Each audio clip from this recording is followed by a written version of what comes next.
Peu de temps après, Ibn Badis lance contre la France son deuxième boulet de canon. Il envoie son élève, Fudayl el-Wartilani, implanter l'activité réformiste dans les grandes villes françaises.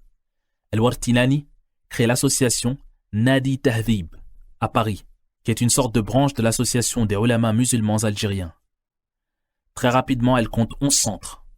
Ibn Badis envoie alors davantage de ses étudiants en France, qui supervisent la transmission du savoir auprès des immigrés algériens et des étudiants arabes.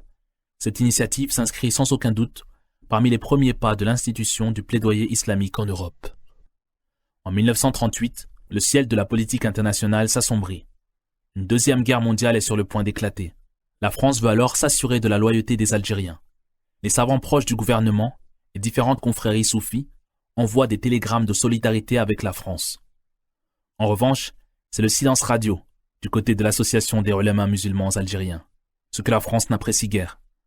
Elle saisit l'opportunité de faire pression sur le cheikh Taïb el-Oqbi, injustement incarcéré. Il est accusé du meurtre du grand moufti d'Alger, Ben Dali Mahmoud. On lui demande de faire en sorte que l'association proclame publiquement son soutien à la France. Son innocence en dépend, lui affirme-t-on. Le procès d'El-Oqbi est une affaire importante, car à travers lui, c'est l'association que l'on juge. D'ailleurs, Ibn Badis, n'ayant jamais interrompu de cours jusque-là, pas même à la mort de son fils unique, ajourne ses cours pour assister au procès qui se soldera plus tard par l'acquittement d'El-Oqbi. Quand celui-ci soumet à Ibn Badis la proposition d'envoyer un télégramme de solidarité avec la France, il lui répond qu'elle sera à l'ordre du jour, lors de la prochaine réunion de l'association. Taïb el-Oqbi défend sa position. La Deuxième Guerre mondiale étant sur le point d'éclater, l'envoi de ce télégramme permettrait d'assouplir la rigidité des Français. Ainsi nos écoles, nos clubs et nos projets de bienfaisance seraient épargnés et nous resterions en contact avec la nation, même en période de guerre. Il défend sa position, mais la majorité des membres s'y oppose. Ibn Badis ne dit rien, puis demande aux membres de procéder à un vote à main levée. Le résultat est 4 voix, dont celle d'El-Oqbi, favorable à l'envoi du télégramme, et 12 voix contre. Ibn Badis prend alors la parole. Si la majorité avait défendu l'envoi du télégramme, vous ne m'auriez plus jamais vu dans ce conseil. Ce refus dérange El-Oqbi, qui demande à ce que son nom ne soit pas inscrit sur la liste des membres présents. Mais rien n'y fait. Il doit s'y plier. Et s'il le souhaite, il peut tout à loisir démissionner ensuite. Taïb el-Oqbi se rend dans la salle du club qui est comble.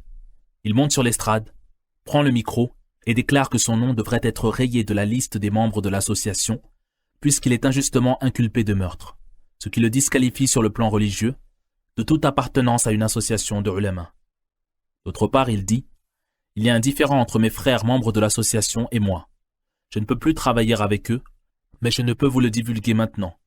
Je le ferai peut-être à la fin des réunions de l'association. » Ces paroles sèment la confusion du public. On se met à chuchoter.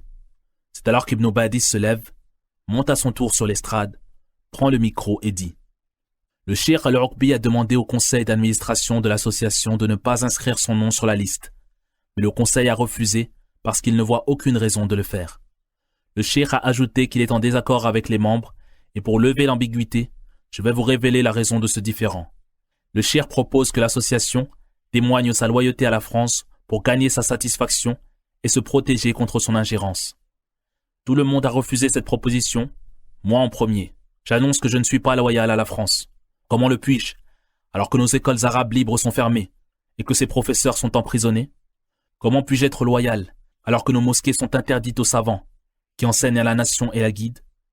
Comment puis-je être loyal, alors que les jeunes patriotes sont éparpillés, poursuivis et leurs leaders bannis? Comment puis-je être loyal à la France, alors que la nation est privée de son droit naturel? La main qui écrit cette loyauté doit être coupée et jetée. C'est alors qu'un tonnerre d'applaudissements jaillit de la salle. Par la suite, le cheikh Taïb el-Oqbi publie dans le journal El-Basaïr qu'il ne s'est détaché que du bureau administratif de l'association et que le principe de la réforme continue de le lier fortement aux réformateurs. On raconte que la France lui demandera d'envoyer un télégramme en son nom après sa démission de l'association, mais qu'il refusera, preuve de sa sincérité dans l'opinion qu'il avait soumise à l'association. Cette opinion nous montre ô combien la situation était difficile, et comme la France avait besoin des Algériens à ses côtés durant la Seconde Guerre mondiale.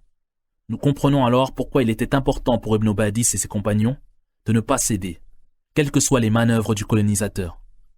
La foi en Allah, ainsi que leur loyauté envers le peuple et l'Algérie, les rendront insensibles à tout le mal qu'ils subiront dans cette voie, parce qu'ils marchent dans la voie de l'indépendance, au sujet de laquelle Ibn Badis dit « L'indépendance est un droit naturel pour chaque nation du monde. » Or, des nations en dessous de nous en termes de force, de savoir, de défense et de technologie sont devenues indépendantes.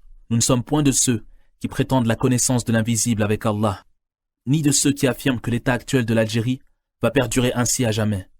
Tout comme l'Algérie n'a cessé de changer au fil du temps, il est possible qu'elle ait encore à changer davantage. L'indépendance n'est pas difficile.